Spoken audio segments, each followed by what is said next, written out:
Welcome, poets, to this week's episode of the Poet's Dilemma podcast. I'm your host, Jacqueline King. How are we? How we doing? Oh, baby, last week was fun. I hope that for all my singles out there, you left feeling empowered to date with confidence.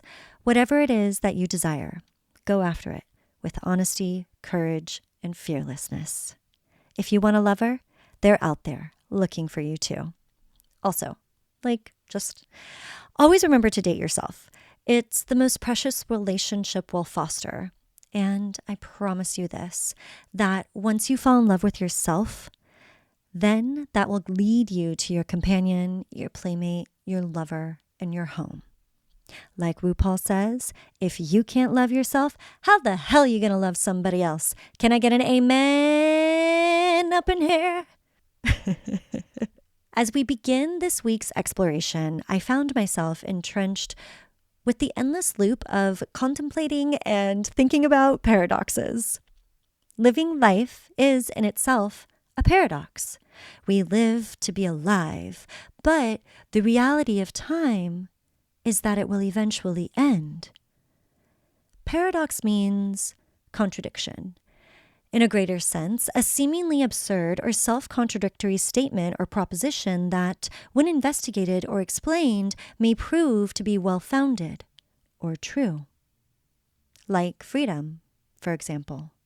We spend our whole lives in search of it. We become its slave.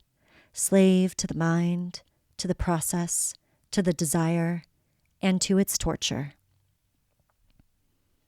The inherent absurdity of paradoxes is what makes it so complex. By living life, we learn two fundamental truths. Existence is filled with hypocrisy and paradox. Two seemingly opposing forces can be held at once. Both can be true.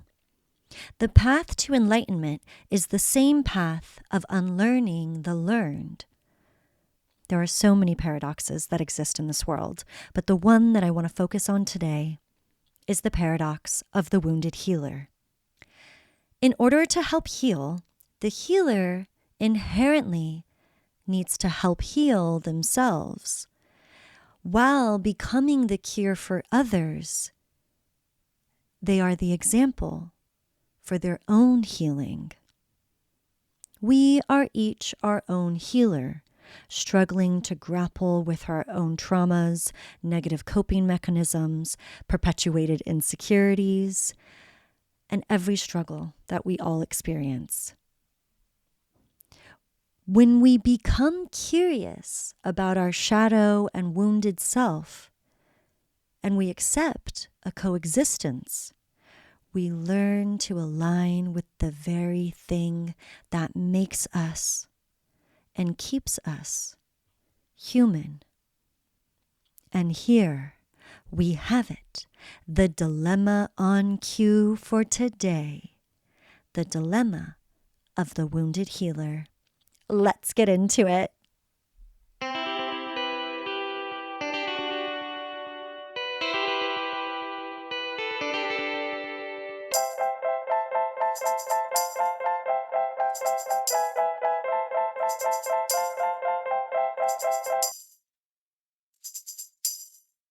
In order to discuss the wounded healer, we must begin in the ancients. Think Greek mythological story of Chiron. Chiron is a centaur, half human, half horse, powerfully represented in the astrological horoscope of Sagittarius. Shout out to all my fellow Sag sisters.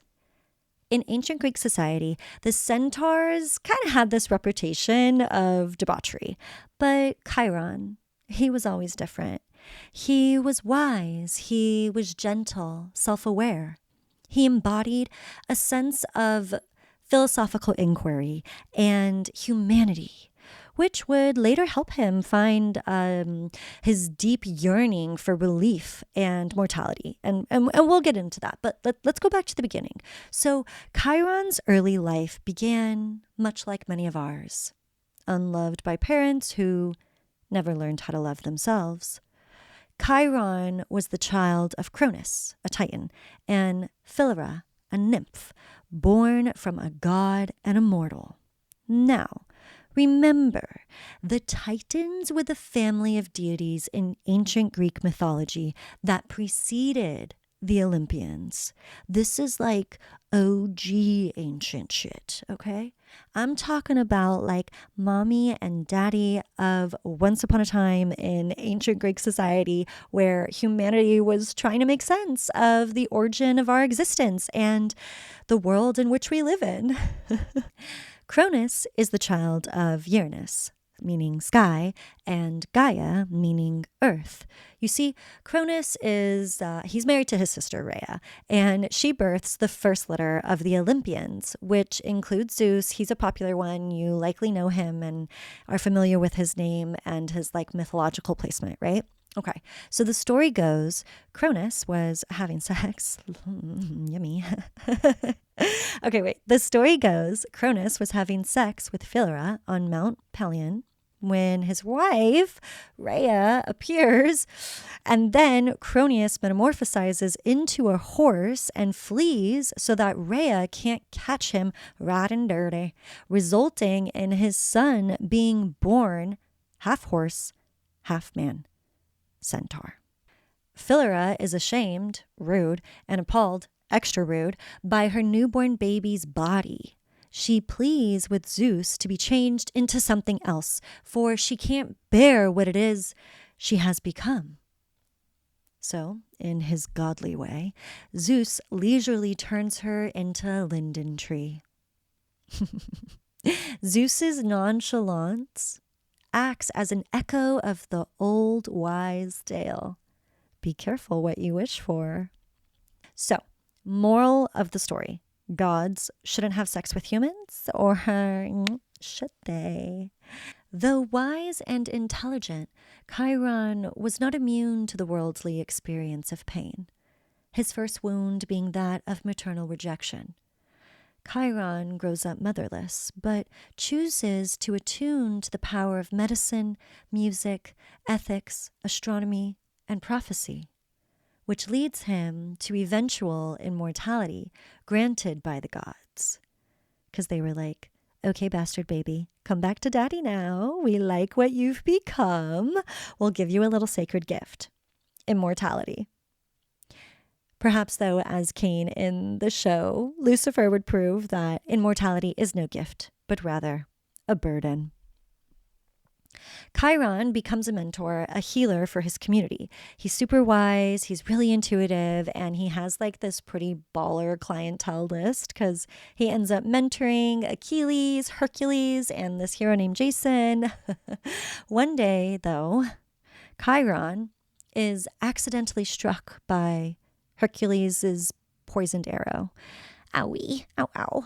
And since Chiron is immortal, this blow doesn't kill him, but instead sentences him to this life of an ever-gaping wound, which he tirelessly mends and cares for.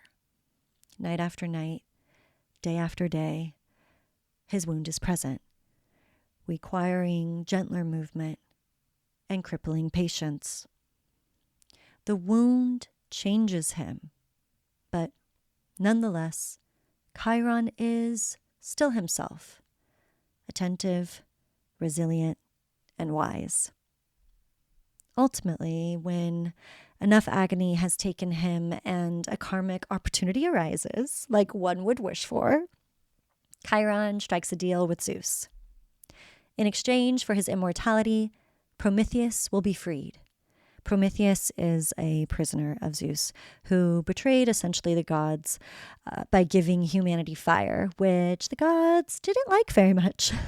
It's a whole thing for another day. Okay, so I won't go too much on a tangent. Let's gear back to the dilemma at hand. So with this deal that Chiron makes with Zeus, Chiron obtains the relief he so deeply desired.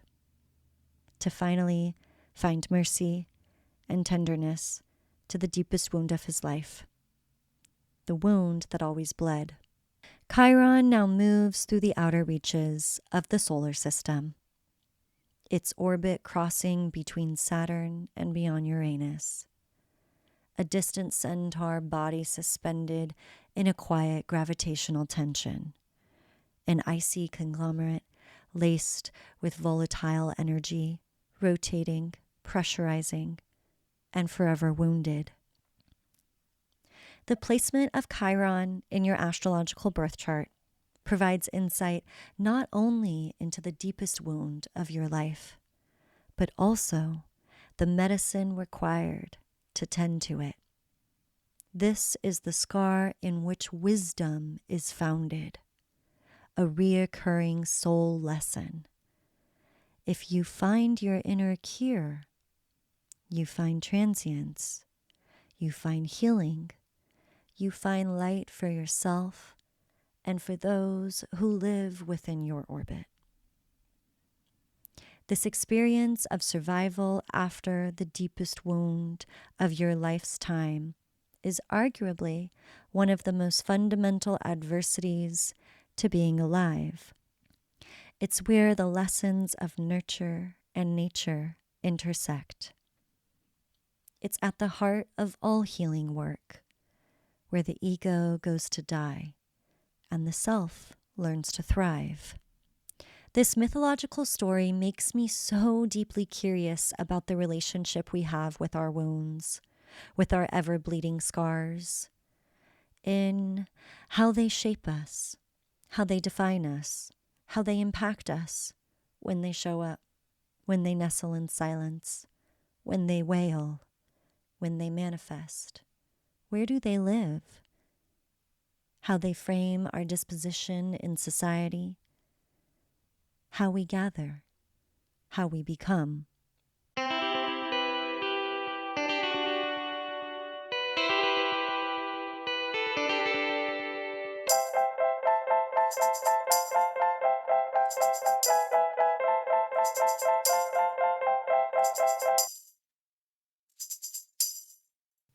There are so many different types of healing that asks for our attention. The healing of the body when it is ailed, the healing of the heart when it is struck, the healing of the spirit when it is robbed, the healing of the mind when it is racing. How do we accept the archetype of the wounded healer in our own lives? How do we accept our adversities not as a curse, but as a lesson? In our capitalistic society, we're advised to subdue pain, to pretend, to acclimate to become a high-producing, high-functioning cog, contribute to the climb, because if you don't keep up, you will fall behind. And this is an unrelenting system, and it isn't in business to help pick you up. But you know what? Life doesn't have to be this way. Just because the current economic affairs are motivated by profit doesn't mean we can't institute protections on profitable gains.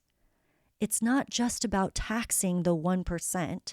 It's about instituting protective economic law on how much profit can be gained between the amount of money it took to produce and the amount of money it cost to consume. Even in how we tend to our wounds, the medicine is what we need to have access to. And it all comes back to economics. This is why I'm an economic determinist. Not because I want to be, but because the reasonings of life have forced this on me. Are you kidding me? I would not be an economic determinist. I would be like an artist determinist. Everything is motivated and created by the art that we consume and make. And we like all have really deep feelings and we talk about them all day long. And like, then maybe we get a little high. The power is in the people.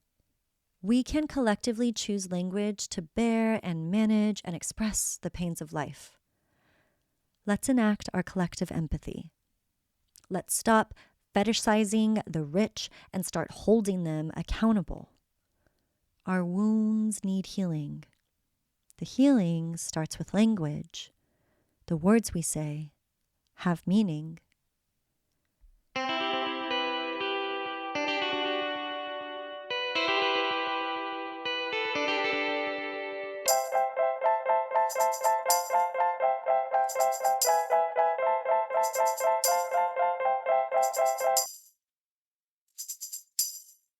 I recently finished Patti Smith's beautiful and profoundly written memoir, Bread of Angels, which is absolutely a fantastic title for a memoir. There are works in your life that are so powerfully written, you wish you were the makers. The title, Bread of Angels, is one of those titles for me. Bravo, Patti Smith. Your creativity lives long. It lives deep. She witnesses and reflects on her life through the footprint of her earth angels. She's earned everything she has and was so deeply dedicated to her craft and rituals, all while holding grief's hand, grappling with fame, with influence, and with talent. Her humility and resources are relentless. She's fucking Patti Smith. She lived modestly, touring in her youth in the same lace dress, black boots, and leather jacket in almost every city she went. She is a warrior, and while she repeatedly overcame many life tragedies, her brilliance isn't in the act of overcoming, but is in the absorption of lessons learned. The key is to walk alongside the tragedy, like waves in the ocean, the pulse of the sea. In her youth, Smith suffered great health issues and often was bedridden as a child. Missing out on much school and adventure, Smith's high fevers would often put her in a transient space outside of her body, unsure if she'll ever come back into her physical self. During this time in history, many children suffered from varying diseases, which would often lead to early life death. One of these deaths took the life of a young girl named Stephanie, who suffered from lupus and ultimately came to meet her end at the age of 12. Stephanie and Patti were friends. Patti would visit Stephanie, who was bedridden, often admiring her trinkets, books, and stories, and collection of beautiful dresses. In an unplanned manner, Patti steals a small ballerina pin from Stephanie. Strung with guilt, on the day that Patti planned to visit Stephanie to confess, Stephanie wasn't well enough for visitors. Patti would soon be diagnosed with scarlet fever and also fall bedridden. When Patti was ill, Stephanie dies, before Patti had the chance to be forgiven for her childish thievery. Patti Smith writes in her memoir, Bread of Angels, on the same afternoon, Stephanie Holt died of uremia in the Abington Memorial Hospital. She was 12 years old. I would never again bask within her knowing presence, never be able to right my wrong. I would never be punished, as no one suspected what I had done. For worse than the prospect of hellfire, I feared losing favor with God. Days after Stephanie died, I would inherit many of her belongings given to me by her distraught mother. The comic books I coveted and the courage box full of charms I had so admired. Now too sick to acknowledge them, but conscious enough to compare the irony. Scarlet fever was my mystical illness. It crept into me just as life drained from Stephanie. Returning home from my first day back at school, I found all my belongings gone. My beloved tattered rabbit, my blue pajamas, all of Stephanie's charms and comics, including the very first issue of Superman, had all been placed in the basement furnace, transformed into antiseptic dust. Everything has been burned as a requirement from the Board of Health. I was devastated. Yet my vague sense of the balances of justice helped to quell the sting of loss. A continuous sense of charity flowed through me, not from a heavenly source, but the ghost of a girl in a nightgown propped up by a mountain of pillows on her sick bed. She had let me prattle on about my plans to see the world, the pagodas of Kyoto, the cathedrals of France, the pyramids, and the Taj Mahal.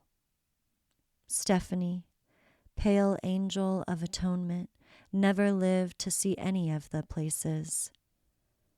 I would see many such sights in my travels, at last forgiving myself for surviving. This heart-wrenching excerpt from Patti Smith's memoir grapples with childhood and mortality, grief, power, chance, and self-forgiveness. Smith's vivid sense of place and impact takes us on a journey through time and the resiliency adopted by Smith in order to endure and embody self-love in the face of unworthiness, guilt, and faith. In turn, the self-love became the very mechanism of survival post-tragedy. I wanted to share this excerpt from Patti Smith's memoir because I think she is a prime representation of a person who learned through tragedy to carry light.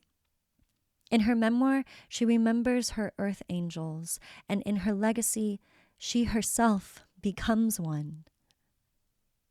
Widowed in her 40s, Smith profoundly understands grief, loss, and the coexistence required to tend to a wound of such great magnitude. Patti Smith, there too, is a wounded healer, marked by fame, talent, loss, and revival.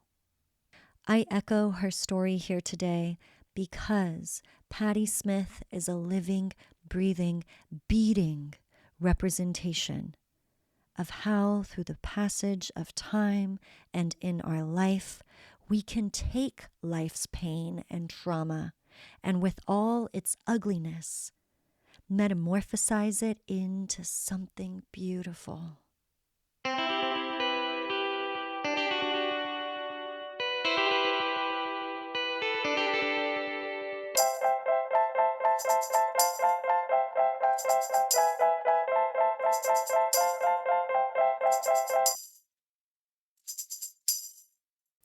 Carl Jung discusses the collective wound that we carry in his essay, The Undiscovered Self. He recants that history is confirmation of what humanity is capable of. And since the individual ceases to embody even an ounce of significance in a crowd of many, we must collectively and consciously acknowledge our own ability to cause collective harm. The bigger the crowd, the more negligible the individual becomes, writes Carl Jung. And if leaders cultivate power under a preconceived understanding of the masses' opinions, we should focus more on understanding the consciousness of our minds.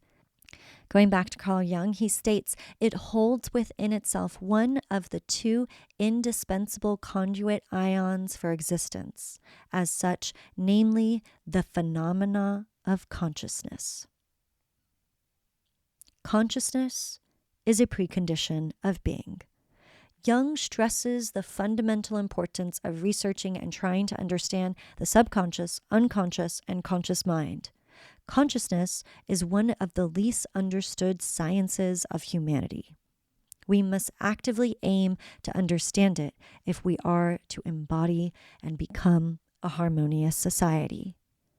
Scientists and doctors, please, hey, we're looking for all the scientists and doctors out there. Can you please help us understand the power of the mind so we can learn how to heal it and make it not so hurt?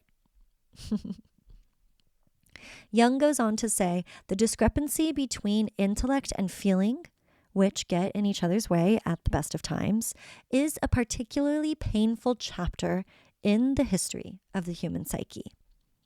What he is getting at here is that we must accept the inherent ability to perpetuate evil and then make sense of why we do it. What drives it? Where does this feeling live? And how can we understand it to thereby help heal it? If we have been able to cause great atrocity and great abuse, that means that this is what humanity is capable of.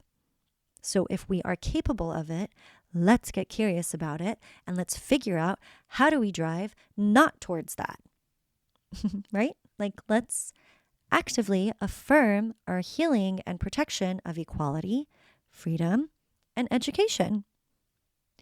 He does not deny that terrible things have happened and still go on happening, but it is always the others who do them. Okay, so do you hear what Jung is saying? He's saying that As individuals, we say, yeah, we know that humanity is capable of causing such great harm, but those are the other people doing that. I don't do that in my life, right? Okay, but because we are a collective single organism, when you zoom out, macro level, right? We are all playing a role within this chaos that exists around us. So when we take accountability for our collective responsibility, we then hold in the palm of our hands the heart of the collective wound. We are the product of the past and therefore should strive to heal ourselves from it. And in doing so, we learn to understand it. The history of evil is part of who we are, but it doesn't mean that we can't evolve from it, that we can't learn from it. When we choose to witness the imprint of history, we choose a path towards enlightenment. Right now, whatever it is that we are living in, we may not know what the change exactly looks like, but I think we can all agree that we don't like this time that we are living in. We don't like the violence. We don't like the struggle. We don't like the spectacles. We don't like the wealth disparity. We want equality. We want harmony. It's kind of a blessing in a way to know what it is that we don't want, because it brings us a step closer to understanding what it is that we do want. That is the very value in every failed romantic relationship, right? By understanding what it is that we don't like, we can use that knowledge to lead us towards knowing and how to create what it is that we do like. This inherently requires us to create a dialogue with one another and discuss life's adversities and contingencies to this human experience. How do we come back from slavery? How do we come back from genocide? How do we come back from famine? How do we come back to a place founded on equality? Remember, equality is a birthright. Power tries to convince us otherwise, because this is how the rich stay rich and the poor become poorer.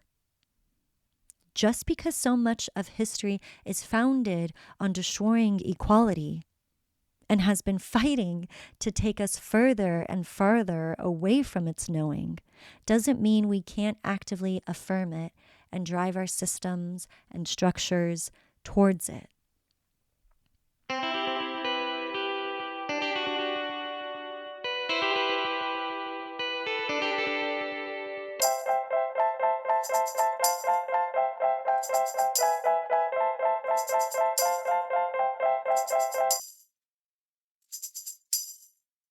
During the Enlightenment era, childhood became a protected societal construct.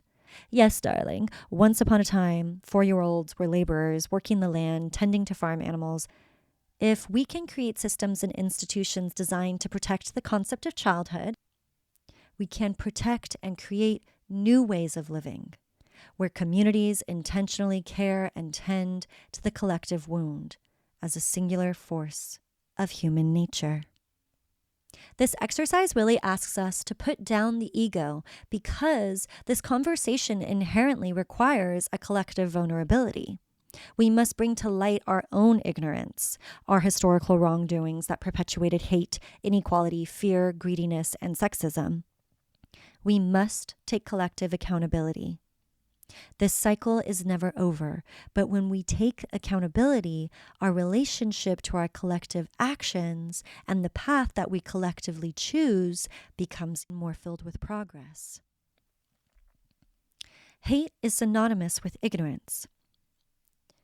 When we reform our education systems and the way in which we teach our children, we foster a more beautiful existence founded on equality, access, and freedom.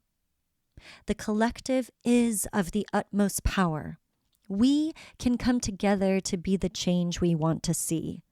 And when we come together in this type of way, the blood of the wound congeals, slows, becomes more manageable, more understood.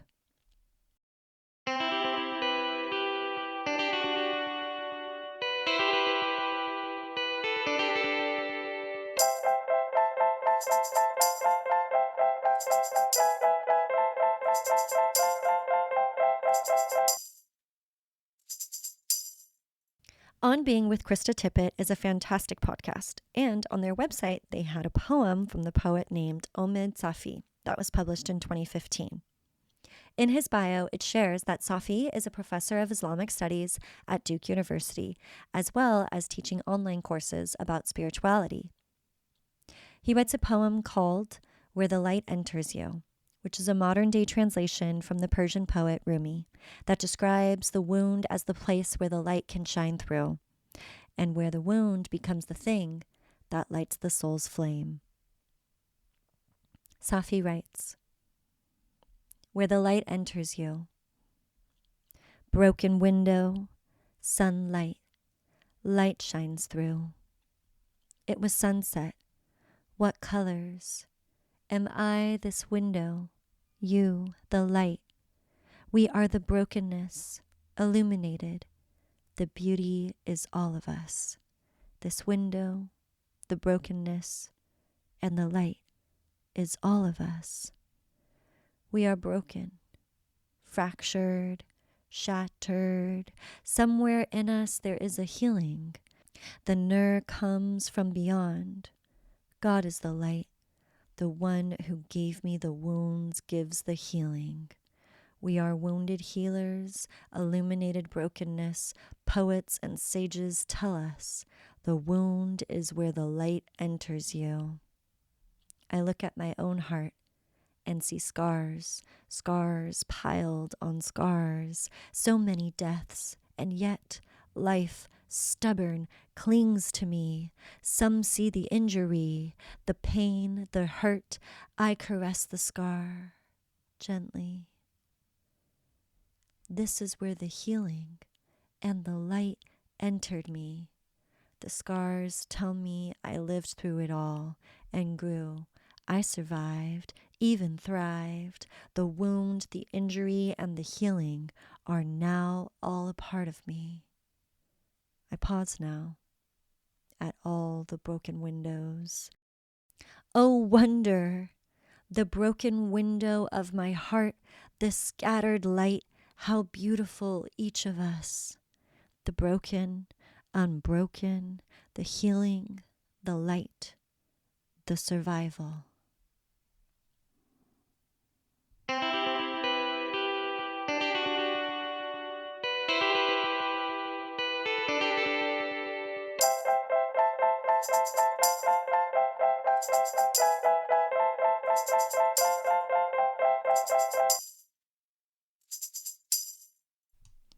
I wanted to share some other translations from Rumi, which are, Where there is ruin, there is hope for treasure.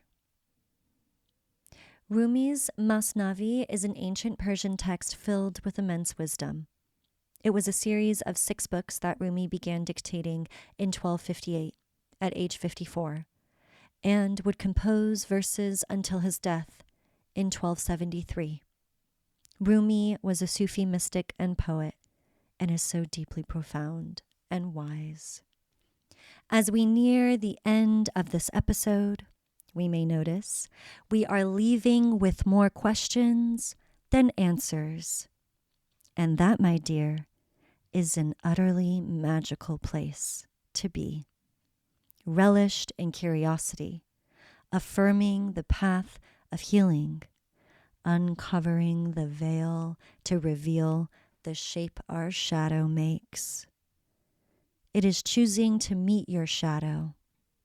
And when you do, that is where the wound is and where the healing must take place. I'll conclude with a poem of my own.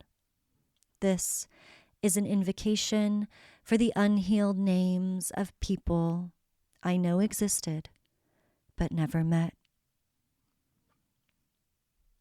When I can't name all the names, it's too many names. Fallen angels fighting a fight we can't remember what we're fighting for. I'm lost in the bullet shells of my disappearing fitful faith that tirelessly tugs on a thread that echoes humanity's harmonious wanderings. They're telling us It's worth every mend, every bygone karma that cashed in. But it's been hard, swallowed in silent screams against the shadowed walls of the past. How do we come back from this? Raise your right hand and say, I'm sorry. Falter swells in the nape of my neck, aching in a mountain of unspoken truths, grotesque and lonely. I want to go there, but I'm scared. Will you hold my hand? Power is a horse on an open plain, bare naked, unknowingly witnessed, as vulnerable as a dying snake. We go there and see lactacious newborns begging for a meal, hollow-bellied and mouths. What about them and their healing? Don't they deserve a chance?